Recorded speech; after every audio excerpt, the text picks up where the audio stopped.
भगवान पिता रात्रि सारिदोत पुल्ल मल्लिका वीक्षरन्तु मनश्चक्रे योग मायामुपाश्रुता।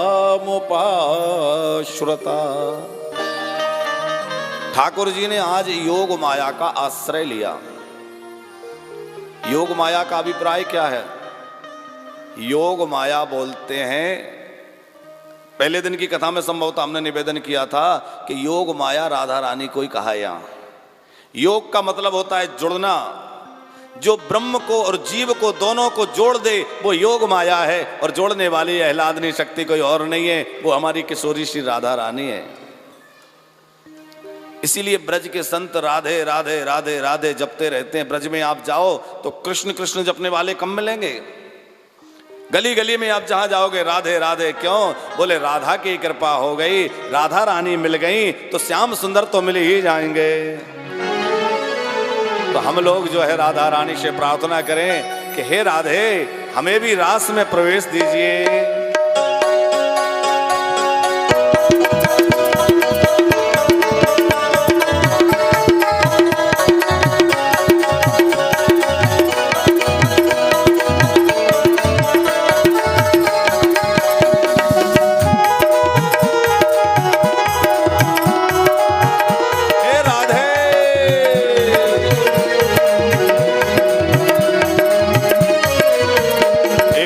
और कृपा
मिला दे। राधे राधे राधे मोहे श्याम से मिला दे। राधे राधे राधे मोहे श्याम से मिला दे। राधे राधे राधे मोहे श्याम से मिला दे। राधे राधे राधे मोहे श्याम से मिला दे। ओ राधे राधे श्याम से मिला दे। ओ राधे राधे राधे श्याम से मिला दे। ओ राधे राधे श्याम से मिला दे। ओ राधे राधे राधे श्याम से मिला दे। ओ राधे राधे श्याम मिला दे। ओ राधे राधे राधे श्याम से मिला दे। दासी के झोली भर दो लाडले से राधे। दासी की झोली भर दो लाडली से राधे। एक और कृपा की कर दो लाडले से राधे। एक और कृपा की कर दो लाडली से राधे। ओ राधे राधे राधे श्री राधे राधे राधे राधे राधे राधे राधे राधे राधे। ओ राधे राधे राधे राधे राधे राधे राधे राधे राधे राधे राधे राधे राधे राधे राधे। राधे राधे राधे श्री राधे राधे राधे राधे राधे राधे श्री राधे राधे राधे। श्री राधे। मेरे शीस कमल कर धर दो लाडली श्री राधे। मेरे शीस कमल पग धर दो लाडली श्री राधे। बोलिए राधा रानी की जय। ये राधा तत्व है क्या? राधा रानी कौन है? बहुत ध्यान से समझिएगा। भगवान श्री हरि जब राम बन करके आए तो उनकी अहलादनी शक्ति माता जानकी बन करके आई। लक्ष्मी जी जो हैं, लक्ष्मी जी जानकी बन करके आई। और यहाँ भगवान श्री कृष्ण बन करके आए तो उनकी शक्ति रुक्मणी बन करके आई। लक्ष्मी जी जो हैं वो तो रुक्मणी बनी हैं, तो फिर ये राधा जी कौन है? ये राधा रानी कोई और नहीं है, साक्षात श्री कृष्ण ही राधा है और राधा ही कृष्ण है। श्री कृष्ण का प्रेम अवतार है राधा। श्री कृष्ण ही प्रेम के रूप में राधा के रूप में प्रकट हुए हैं। वही राधा है, वही कृष्ण है। कब राधा कृष्ण बन जाती हैं और कब कृष्ण राधा बन जाते हैं कोई नहीं जानता। निकुंज में लीला करते करते श्री राधा जी कृष्ण का चिंतन करते करते कृष्ण बन जाती हैं और कृष्ण राधा जी का चिंतन करते करते राधा बन जाते हैं। दो चौकोर दो चंदा, महात्मा कहते हैं। भगवान ने उन श्री राधा रानी का हृदयेश्वरी का ध्यान किया। वीक्षरन्तु मनश्चक्रे, और जैसे ही अपने मन को समाहित करके भगवान ने अपने मन में अपने भक्तों से मिलने की इच्छा प्रकट की। अपनी बांसुरी को लिया और अपनी बंसी को अधरों से लगाया और श्री कृष्ण ने उस बंसी में प्राण फूंके। कृष्ण ने जैसे ही बंसी में प्राण फूंकना आरंभ किया, वो बंसी की मधुर ध्वनि, बंसी की मधुर स्वर लहरी सारे ब्रज प्रदेश में गूंज गई। अद्भुत बंसी है। नित्य श्री कृष्ण की जो बांसुरी बजती है उसको सब सुनते हैं। गायों को भी सुनाई देती है, बछड़ों को भी सुनाई देती है, गोपियों को भी सुनाई देती है, सखाओं को भी सुनाई देती है। लेकिन महाराष्ट्र की आज जो बांसुरी बजी है, सर्वरात्रि की जो बांसुरी बजी है, वो केवल गोपांगनाओं के कानों में गई, केवल गोपियों को सुनाई दी। और कौन सी गोपियों को? जिन गोपियों को कृष्ण अपने साथ रास में बुलाना चाहते हैं। निशम्य गीतम तदनंगवर्धनम ब्रजस्त्रिया कृष्ण गृहीत मानसा आजग्मुरन्यो नमलक्षितोद्यमा सयत्र कांतो जबलोल कुंडला निशम्य गीतम तदनंगवर्धनम। जब बंसी बजी तो उस बांसुरी की ध्वनि जैसे ही गोपियों के कर्णरंध्रों में गई, उन गोपियों के अंदर मन में जो भय था, संकोच था, धैर्य था, मर्यादा थी, वो सब उस बांसुरी ने छीन ली। उनका धैर्य चला गया, मन में भय नहीं रह गया, मन का संकोच समाप्त हो गया और मन में अब मर्यादा भी नहीं रह गई। अब तो श्री कृष्ण मिलन के लिए ब्रही हो गई हैं। बांसुरी की ध्वनि में ऐसा लगता है कि कृष्ण हमें पुकार रहा है। 4 तरह के वाद्य यंत्र होते हैं। एक होता है ताड़ वाद्य, जिसको पीट करके बजाया, जैसा ढोलक है, मृदंग है, नगाड़ा है, ताड़ वाद्य। दूसरा होता है संघर्षण वाद्य, जिसको रगड़ के मजीरा, झांझ आदि। तीसरा होता है तंतु वाद्य, सितार आदि, बेंजो बज रहा है, ये सितार के वाद्य। और चौथा होता है शुशिर वाद्य, जिसको फूंक करके श्वास के द्वारा बजाया जाता है। सभी वाद्य अपने अपने स्थान पर अच्छे हैं, सबकी अपनी उपयोगिता है, लेकिन जो सुशिर वाद्य हैं उनको प्राण वाद्य कहा जाता है। जय हो। क्योंकि उनमें अंदर से प्राण वायु निकल कर प्रवाहित होती है, उसमें निकल करके जाती है। तो उस प्राण वाद्य बांसुरी जो है वो प्राण वाद्य है, सुशिर वाद्य है। और श्री कृष्ण के अंदर जो व्यथा है, वो व्यथा बांसुरी के माध्यम से, स्वरों के माध्यम से गोपियों के हृदय में गई, तो गोपियां व्याकुल होती। हमारे मिलन के लिए कृष्ण व्याकुल हो रहे हैं। जय।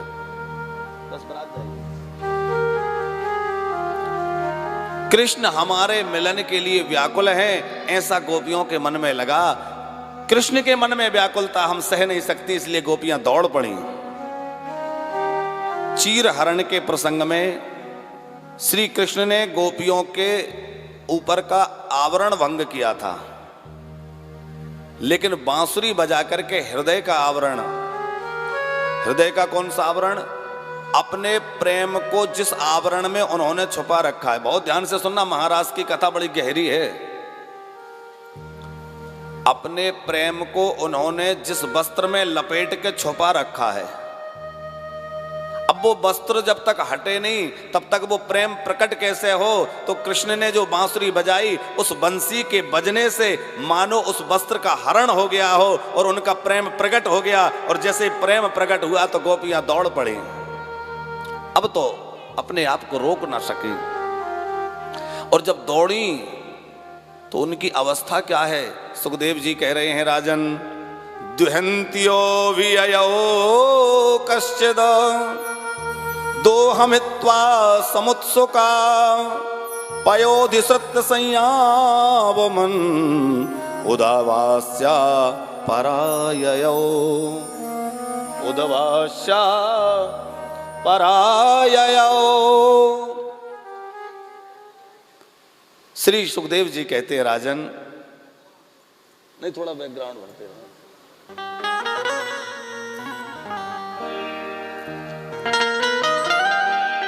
द्वयन्त्योऽभिययो कश्चिद,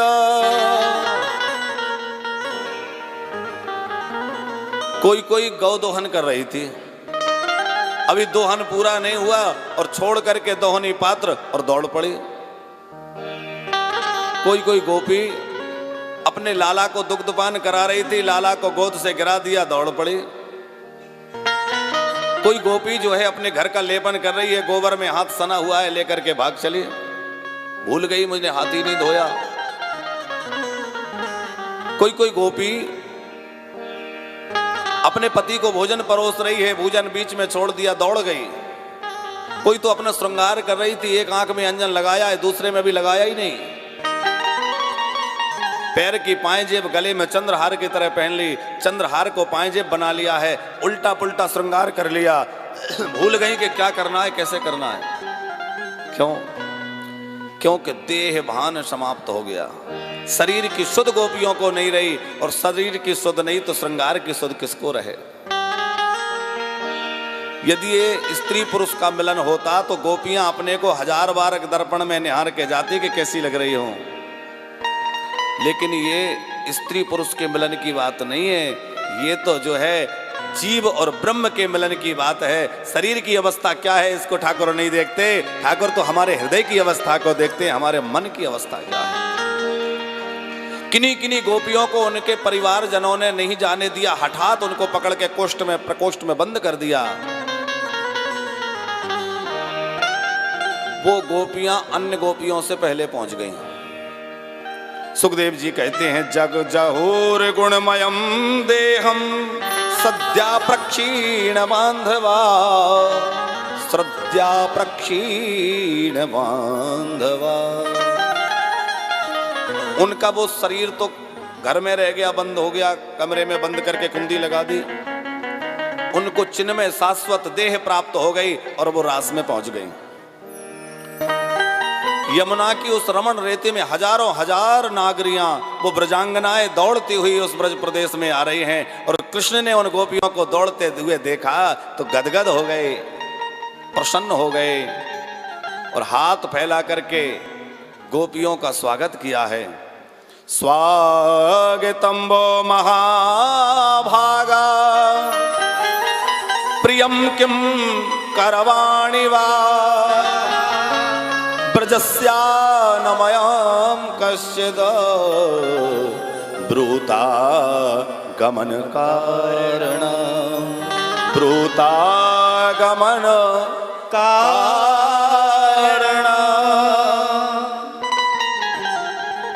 हे गोपियों, अरे महाभागाओ, तुम्हारा स्वागत है, आओ। महाभाग कौन है? दिन रात धन के पीछे भागने वाला महाभाग्य नहीं है। पद प्रतिष्ठा के पीछे, संसार के पीछे, परिवार के पीछे भागने वाला महाभाग्य नहीं है भैया। महाभाग्य कौन है? जो सब कुछ छोड़ करके अपने परमात्मा की ओर भागता है, सब कुछ छोड़ के ईश्वर की ओर बढ़ता है, वो जीव महाभाग है। इसलिए आज गोपियां सब कुछ छोड़ के कृष्ण मिलन के लिए आई हैं, इसलिए कृष्ण उनको महाभाग कह रहे हैं। और जब कोई जीवात्मा अपना सब कुछ छोड़ करके भगवत मिलन के लिए जाता है तो भगवान उसका बड़ा स्वागत करते हैं। गोपियों का बहुत स्वागत हुआ है। स्वागतम वो महाभागा। हे प्रियाओ, ये कहो क्यों आई हो, और क्यों आई हो ये बात जब कृष्ण ने कही तो गोपियों को बड़ी अटपटी लगी। आपके घर में शादी समारोह है, आपने पत्र लिख करके किसी को बुलाया, अमुक तिथि में हमारे यहाँ उत्सव है, आपको आना है। निर्धारित तिथि में जब व्यक्ति आए और आप हाथ जोड़ के उससे पूछे कि और कैसे आना हुआ, तो अटपटा लगेगा। पहले तो बुला लिया और बुलाने के बाद अब खुद बुलाया और कह रहे हो क्यों आए हो। गोपियों भी सोचती हैं, पहले तो इन्होंने बांसुरी बजाकर, बंसी बजाकर के हमको बुला लिया और जब हम आ गई तो पूछ रहे हो कि क्यों आई हो। ब्रूत आगमन कारणम।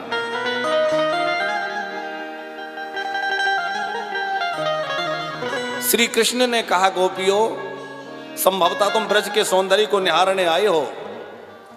देखो ये कुसुमित वन कितना सुंदर सुहावना लग रहा है।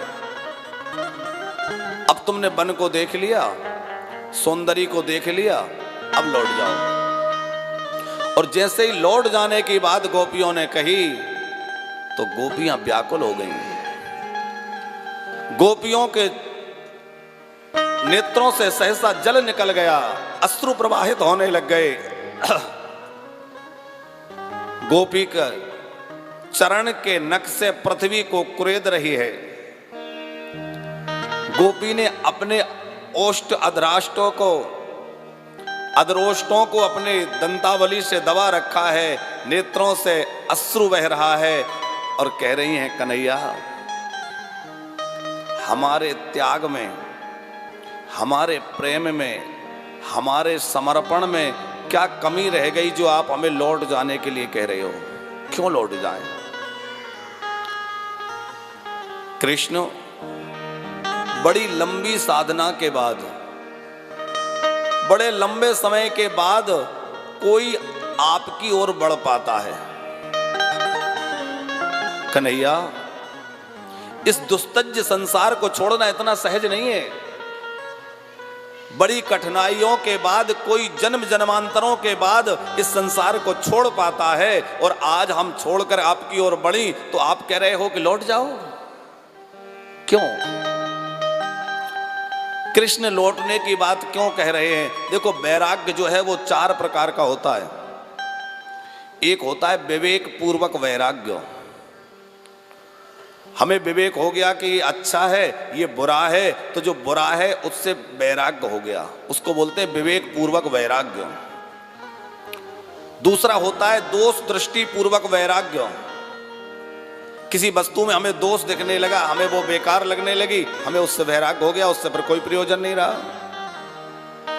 एक होता है अरुचि पूर्वक वैराग्य।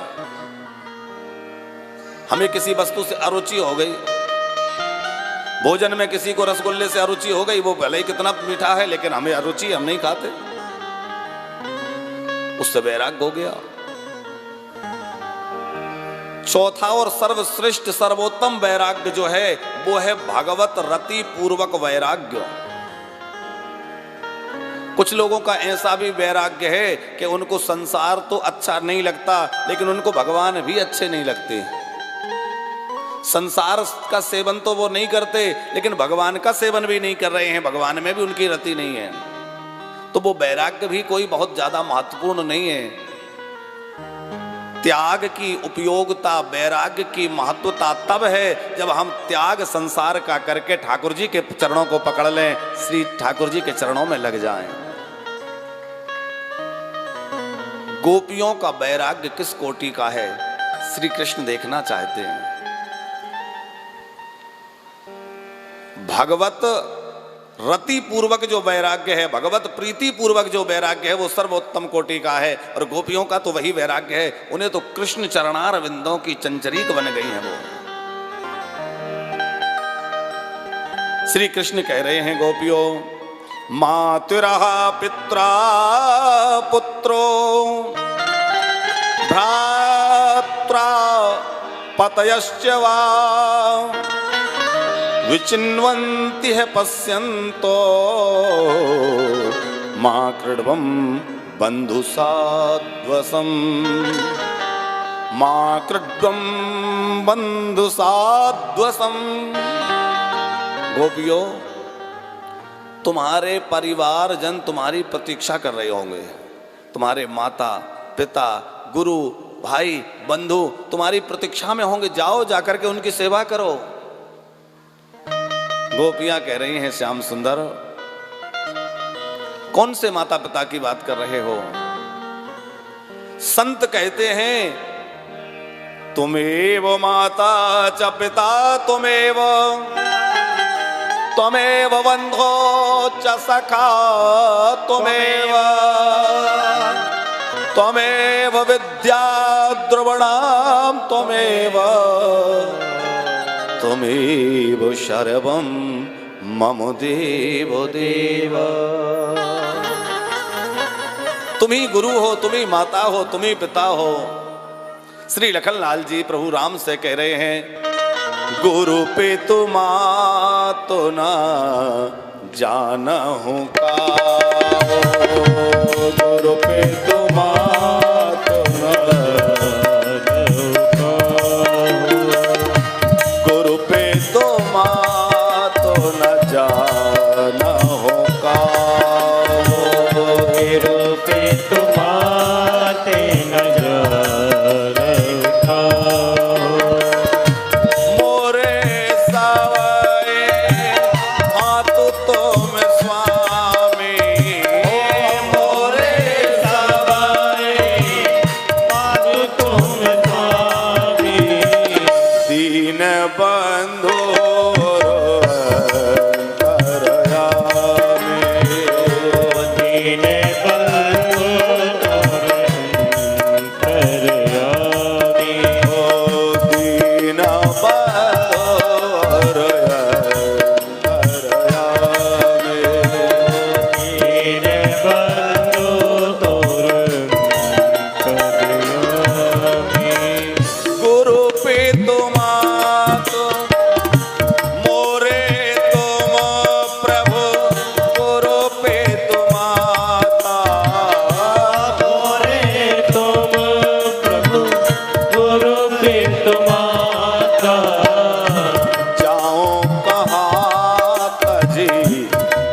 जल जाता।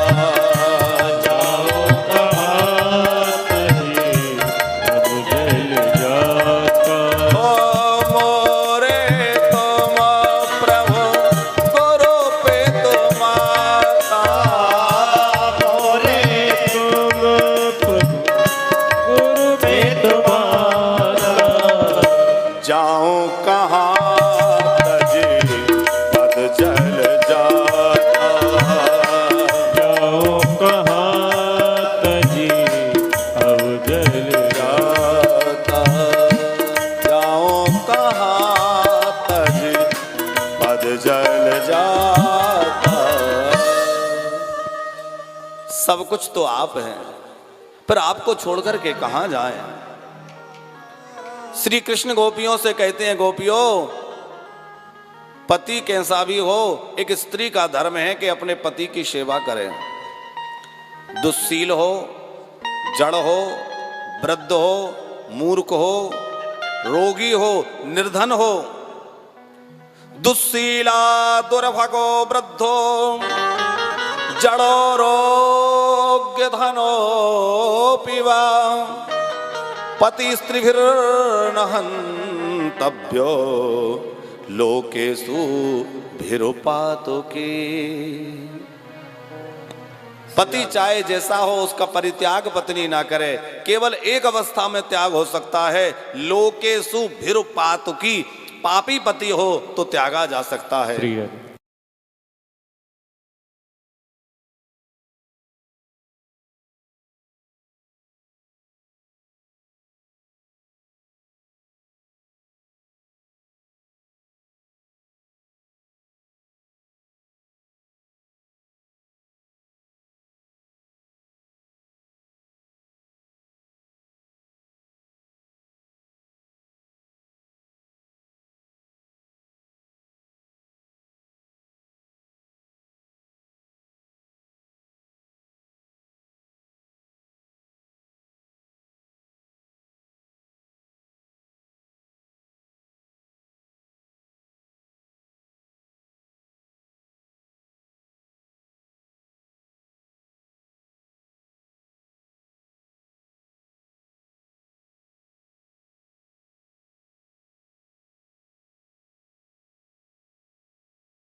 पिता का पद कितना श्रेष्ठ होता है, लेकिन पिता के त्याग किया किसने? प्रहलाद जी ने। तजो पिता प्रहलाद विभीषण बंधु। भाई राम जी स्वयं कह रहे हैं, मिले न जगत सहोदर भ्राता। लेकिन वो भाई भी यदि भगवत भक्ति विमुख है और हमें भजन में बाधा उत्पन्न करता है तो धीरे से किनारा कर लो। तजो पिता प्रहलाद विभीषण बंधु भरत महतारी। मां का त्याग हो सकता है,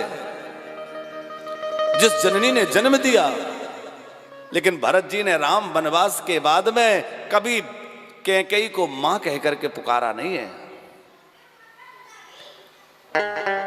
बलि गुरु तजो, गुरु का त्याग तो संभव ही नहीं है। गुरु निंदक बहु नरक भोग कर जन्मई जग वायस शरीर धरे। हरि गुरु नंदन दादक होई, हरि गुरु नंदक दादर होई, जन्म शस्त्र पावतन सोई। गुरु जी कितना लिखा है, लेकिन वही गुरु जी ने बलि को रोका के दान मत करो, ये भगवान है। बलि ने कहा आज गुरु जी मैं आपकी बात नहीं मानूंगा, और बलि ने गुरु की बात का भी अवहेलना करके ठाकुर की सेवा की। कल्याण हुआ कि नहीं? गोपियां कहती हैं, श्याम सुंदर हम आपकी शरण में आ गई हैं, अब आपके इन पावन पादार विंदों को छोड़ करके हम कहीं जाने वाली नहीं है। आप चाहे रखो या मारो या कुछ भी करो, यदि मरना भी पड़ेगा तो आपके चरणों में मरेंगे। खुशी रहेंगे तो तेरे चरणों में रहेंगे, और दुख भी सहेंगे तो तेरे चरणों में सहेंगे, कहीं छोड़कर नहीं जाने वाले। श्री कृष्ण कहते हैं गोपियों, मेरे कथा श्रवण में, मेरे कीर्तन में, मेरे चिंतन में जो सुख है, जो आनंद है, वो मेरे साक्षात मिलन में नहीं है। श्रवणात् दर्शनात् ध्यानान् मयि भावानुकीर्तनम न तथा सन्निकर्षेण प्रीतियाद ततो ग्रहात्। गोपियां कहती हैं भगवान, हमने खूब कथाएं सुनी, खूब सत्संग भी किया, सब कुछ बहुत कर लिया, अब तो हमें बस आप चाहिए। श्री कृष्ण ने एक दृष्टांत दिया है गोपियों को। गोपियों सुनो, एक पतिव्रता नारी, उसका पति जो है मजदूर था, किसान था, थका हुआ जब घर आया तो भोजन करके सोया तो वो पत्नी की गोद में सिर रख के सो गया। पत्नी पंखा झलने लगी। अब जब पति की आंख लग गई तो उस देवी ने देखा, उस पतिव्रता ने देखा कि उसका छोटा सा बच्चा खेल रहा है जो एकदम अबोध है। खेलता खेलता खसकते खसकते आगे गया, आगे एक अग्नि कुंड था और वो देवी देख रही है कि यदि बच्चे को बचाने में नहीं गई तो ये अग्नि कुंड में गिर जाएगा। अबोध है, अनजान है खतरों से, लेकिन यदि मैं बच्चे को बचाने दौड़ कर गई तो मेरे पति की निद्रा भंग हो जाएगी, सेवा छूट जाएगी, पति थके हुए हैं। भले ही बच्चा अग्नि में गिर जाए लेकिन पति की सेवा नहीं छूटना चाहिए। वो देवी बैठी रही, वो पंखा करती रही। वो बच्चा गया और कुंड में गिर गया, अग्नि में दहकते हुए अंगारों के बीच में बालक गिर गया। बड़ी देर बाद जब उसके पति की आंख खुली, वो जागा, तब वो हड़बड़ा कर दौड़ी। अब तक तो पता नहीं क्या हाल हुआ होगा, और दौड़कर जाकर उसने देखा तो अग्नि की लपटों में वो बालक ऐसे खेल रहा है, बिल्कुल उसको कुछ हुआ ही नहीं, जैसे फूलों के बीच में खेल रहा हो। अग्नि श्रीखंड के समान शीतल हो गई। ये पतिव्रता का, पातिव्रत की महिमा है। गोपियां कहने लगी, कन्हैया आप बिल्कुल ठीक कहते हैं, यही शास्त्र मर्यादा है, पति की सेवा ऐसे ही होना चाहिए। हम भी आपसे कुछ पूछना चाहते हैं, कहो। बोले, एक नारी पति की बड़ी निष्ठा से सेवा करती और पति सेवा करने के बाद ही वो अपना भोजन आदि ग्रहण करती, पति को भोजन करा के भोजन करती, पति के दर्शन के बाद गृह कार्य आरंभ करती। और एक बार उसके पति को बाहर जाने का अवसर आ गया, मुझे दूर देश जाना पड़ेगा। पत्नी तो व्याकुल हो गई, मैं बिना आपके कैसे रहूंगी, मैं तो आपके दर्शन के बिना कुछ भी काम प्रारंभ ही नहीं करती, बिना आपके भोजन कर ही नहीं सकती। पति ने कहा, देखो बहुत अनिवार्य है जाना। एक युक्ति निकाली, अपनी मिट्टी की मूर्ति बनाई और रखवा दी। बोले, इस मिट्टी की मूर्ति में मेरा दर्शन करना, इसी को भोग लगा के भोजन कर लेना, तेरा नियम भी नहीं टूटेगा, मेरा काम बन जाएगा। ठीक है, पति चला गया, मूर्ति रखवा दी। अब वो नारी पति की पूजा मूर्ति में बड़े भाव से कर रही थी। कई दिन बीत गए। एक दिन उसका पति विदेश से लौट के आ गया और दरवाजे पे खड़ा होकर द्वार खटखटा रहा है, द्वार बंद है। गोपियां पूछती हैं, कन्हैया इस समय उस नारी का धर्म क्या है? एक और तो वास्तविक पति द्वार पर खड़ा हुआ द्वार खटखटा रहा है, और दूसरी ओर वो अपने पति की पूजा मिट्टी की मूर्ति में कर रही है। तो मिट्टी की मूर्ति की पूजा करे या बाहर जो पति खड़ा है उसकी अगवानी के लिए दौड़े, स्वागत करे। कृष्ण कहने लगे, गोपियों मिट्टी की मूर्ति की उपयोगिता तब तक थी जब तक वास्तविक पति नहीं आ गया था। अब जब असली पति आ गया तो मिट्टी की मूर्ति में क्या पूजा करना। गोपियां कहने लगी, कन्हैया आपने एकदम ठीक निर्णय दिया है। देखो ये जो संसार के पति हैं ये तो मिट्टी की मूर्तियां हैं, पति में परमेश्वर को देखना मतलब इन मिट्टी की मूर्तियों में उस परमात्मा का दर्शन करना। और जब आज परम पति आपने दरवाजा खटखटा दिया है तो इस संसार की मूर्तियों में क्यों भेज रहे हो? आपने परम पति ने आकर के द्वार खटखटा दिया है। लेकिन भैया ये बड़ी ऊंची अवस्था की बात है। ऐसा नहीं कि कल से आप लोग भी सेवा एवा छोड़ करके बोले ये तो मिट्टी की मूर्तियां हैं। कब छोड़ना है मिट्टी की मूर्ति को? जब असली पति द्वार खटखटा दे, और जब वो द्वार खटखटा दे तो सारे धर्म फिर छूट जाते हैं। कृष्ण ने कहा अच्छा ये बात है तो आओ, क्या चाहती हो? गोपी कह रही है सिंचांग्नयस्त्वधरामृत पूरुकेन हासावलोक कलगीत जहियाक्षयाग्निम नोचेद्वयं बृहजाग्न्युरक्त देहा ध्यानेन याम पदयो पदवीं सखेते। ध्यायेन याम पदयो पदवीं सखेते। श्री कृष्ण ने उन गोपियों का स्वीकार किया, ग्रहण कर लिया और गोपियों के साथ में रास करने लगे। भाव भंगनी दिखा करके ठुमका लगा लगा करके कृष्ण नृत्य करने लगे। गलवैया डाल करके गोपियों के बीच में सुंदर रास विलास होने लगा। और गोपियों को यहां जो है गोपियों के मन में थोड़ा एक भाव आ गया, सौभाग्यानुसंधान गोपियों का हो गया। अपने सौभाग्य के प्रति देखो हमारा कितना बड़ा सौभाग्य है। आज हमें जो सौभाग्य मिला, ये सौभाग्य तो ना तो रमा को मिला, लक्ष्मी को मिला, न ब्रह्माणी को मिला, न रुद्राणी को मिला, न मुनि कन्याओं को मिला, न राज कन्याओं को मिला, न देव कन्याओं को मिला। जो सौभाग्य आज हम गोपियों को मिल गया, ऐसे तो भगवान किसी के साथ नहीं नाचे। प्रेम में दृष्टि यदि प्रेमास्पद से हट करके अपने ऊपर आ गई तो ये दोष माना जाता है। गोपियों की दृष्टि कृष्ण से हट करके अपने पर आ गई कि हमारा कितना बड़ा सौभाग्य है। ये गोपियों के अंदर अभिमान नहीं है, ये गोपियों का सौभाग्य मद है, अपने सौभाग्य का मद है कि हमारा सौभाग्य कितना बड़ा है। देखो यशोदा जो हैं वात्सल्य रस की उपासक हैं। भगवान की भक्ति के 6 रस हैं। वात्सल्य रस के उपासक जो हैं उनकी दृष्टि अपने परमात्मा से हट करके और कहीं भी चली जाए तो दोष नहीं माना जाता। यशोदा की दृष्टि कृष्ण से हटकर दूध दही आदि पर चली जाती है। जो सखा हैं गोपगण हैं वो सख्य भाव के उपासक हैं, सख्य रस के उपासक हैं। कृष्ण से दृष्टि हट जाती है, कभी वन की शोभा देखने लगते हैं, सरोवरों की लताओं की शोभा को निहारने लग जाते हैं। दास भाव में भी दृष्टि इधर उधर चली जाए, सेवा कार्यों में दोष नहीं है।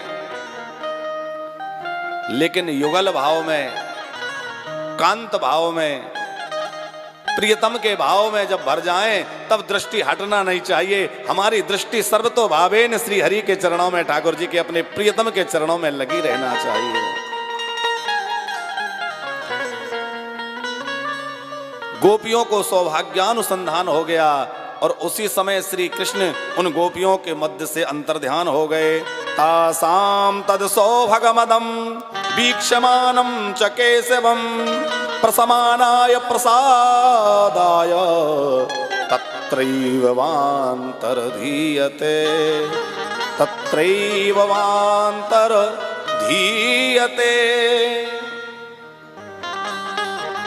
यहां सुखदेव आचार्य ने एक शब्द प्रयोग किया है, तत्रैव वान्तर्धीयते।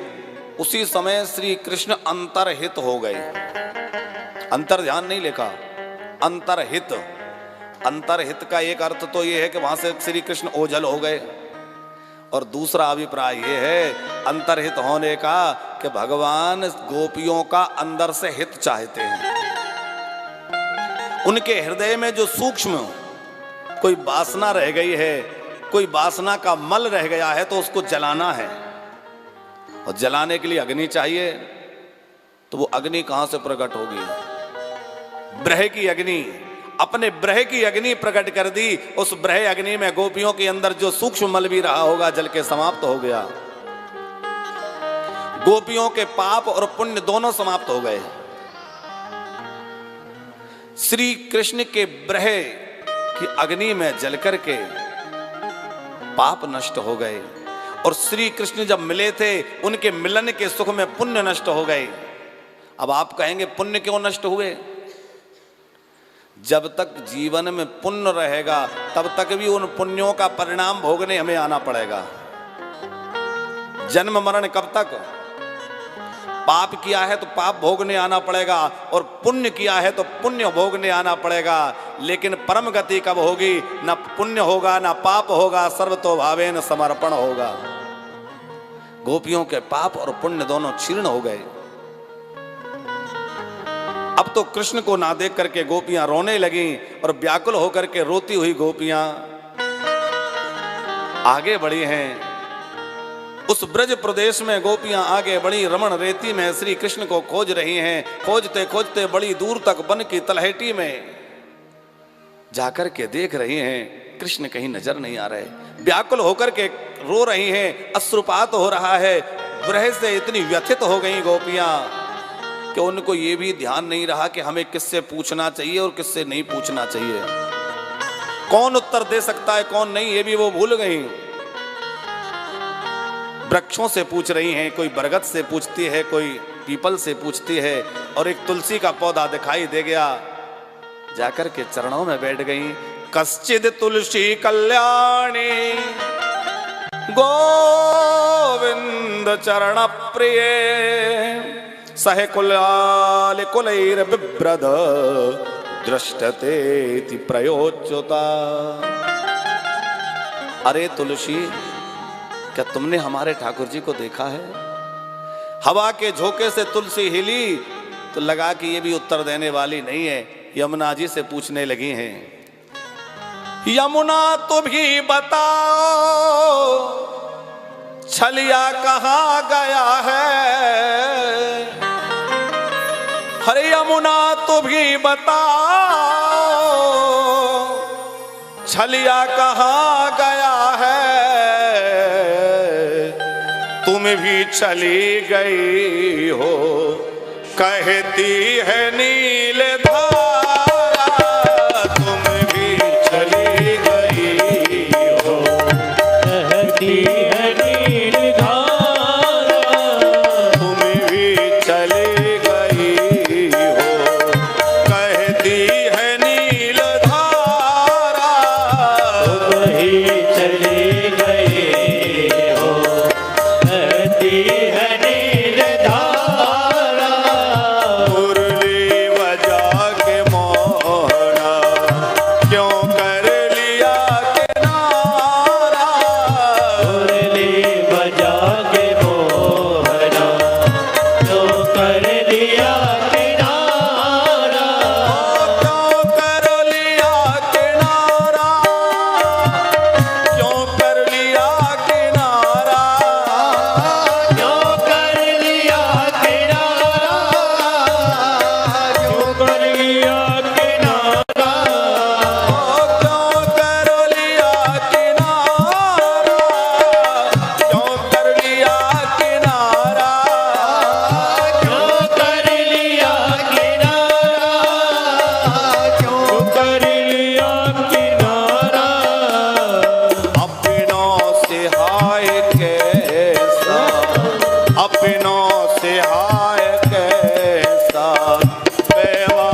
कैसे झुलस गया है, ओ कैसे झुलस गया है, कैसे झुलस गया है, कोमल बदन तुम्हारा कैसे झुलस गया है, कोमल बदन तुम्हारा, मुरली बजा के मोहना क्यों कर लिया किनारा, मुरली बजा के मोहना क्यों कर लिया किनारा, ओ क्यों कर लिया किनारा, किनारा क्यों कर लिया किनारा, क्यों कर लिया किनारा, किनारा क्यों कर लिया किनारा, क्यों कर लिया किनारा, क्यों कर लिया किनारा,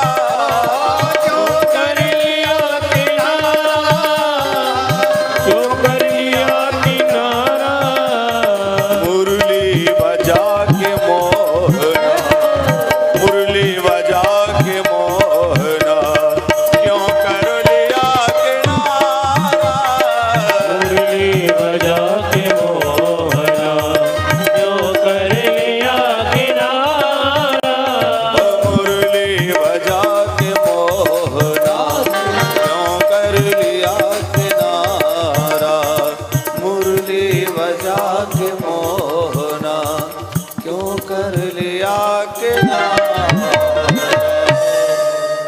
कश्चिदिक तुलसी कल्याणी गोविंद चरणा प्रिय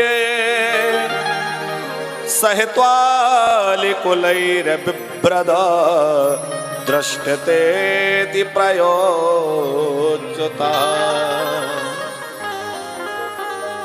ब्रह व्यथित व्याकुल गोपियां लता पता वृक्षों से पता पूछ रही हैं। रमण रेती में श्री कृष्ण के चरणारविंद के चिन्ह दिखाई दिए, समझ गई इस ओर गए हैं। लेकिन अकेले श्याम सुंदर के चरण चिन्ह नहीं, किसी गोपी के चरण चिन्ह भी हैं। किसको लेकर गए हैं? आचार्यों ने कहा है कि वो गोपी कोई और नहीं थी, जिसको लेकर गए वो हमारी किशोरी जी राधा रानी थी। अन्याराधितो नूनम भगवानीश्वरा हरि, अन्याराधितो नूनम भगवान हरिरीश्वरा, अन्यो विहाय गोविंद प्रीतो याम न यद्रः। जब राधा रानी ने देखा कि गोपियां व्याकुल हो रही हैं और आज मैं भी उनके साथ में नहीं हूं, श्याम सुंदर मुझे लेकर के इस सघन वन में चले जा रहे हैं, लता कुंज में मैं तो प्रसन्न हूं लेकिन गोपियां तो रो रही हैं।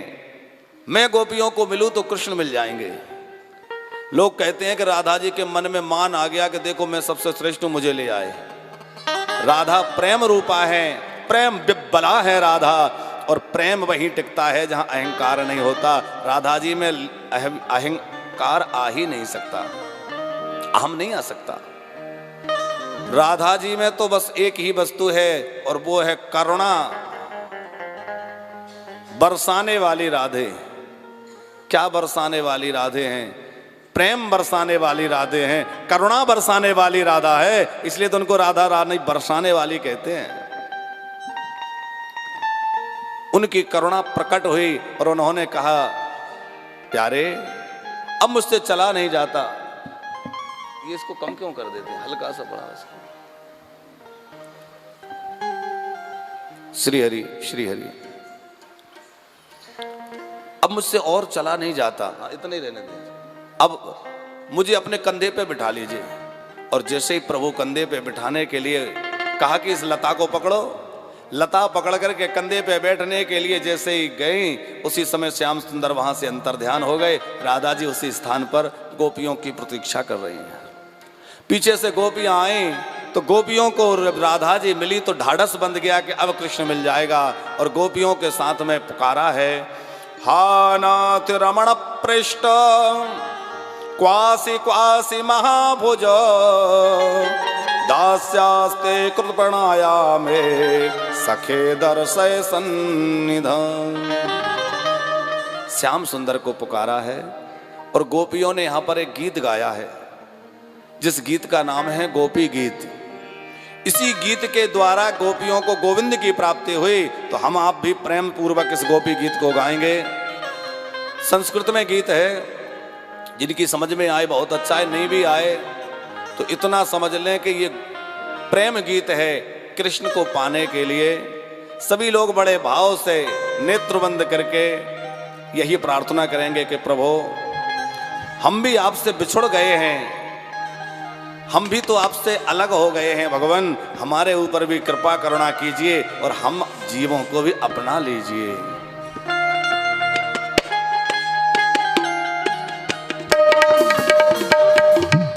जयति तेधिका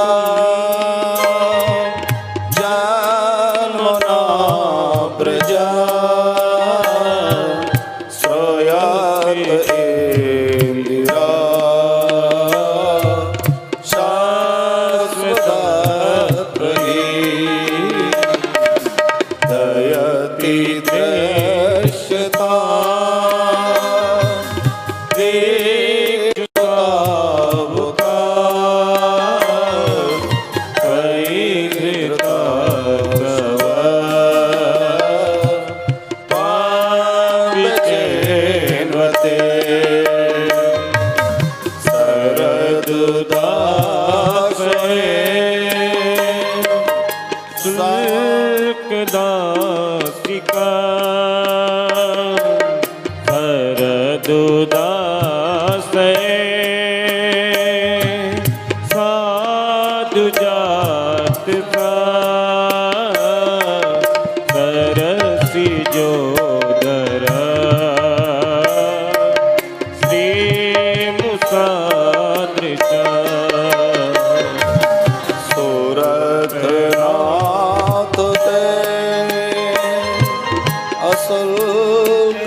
चार श्लोक हम लोगों ने गाए, 19 श्लोक का ये अद्भुत गीत गोपियों ने गाया है और इसके दिव्य भाव गोपियों ने दिए हैं।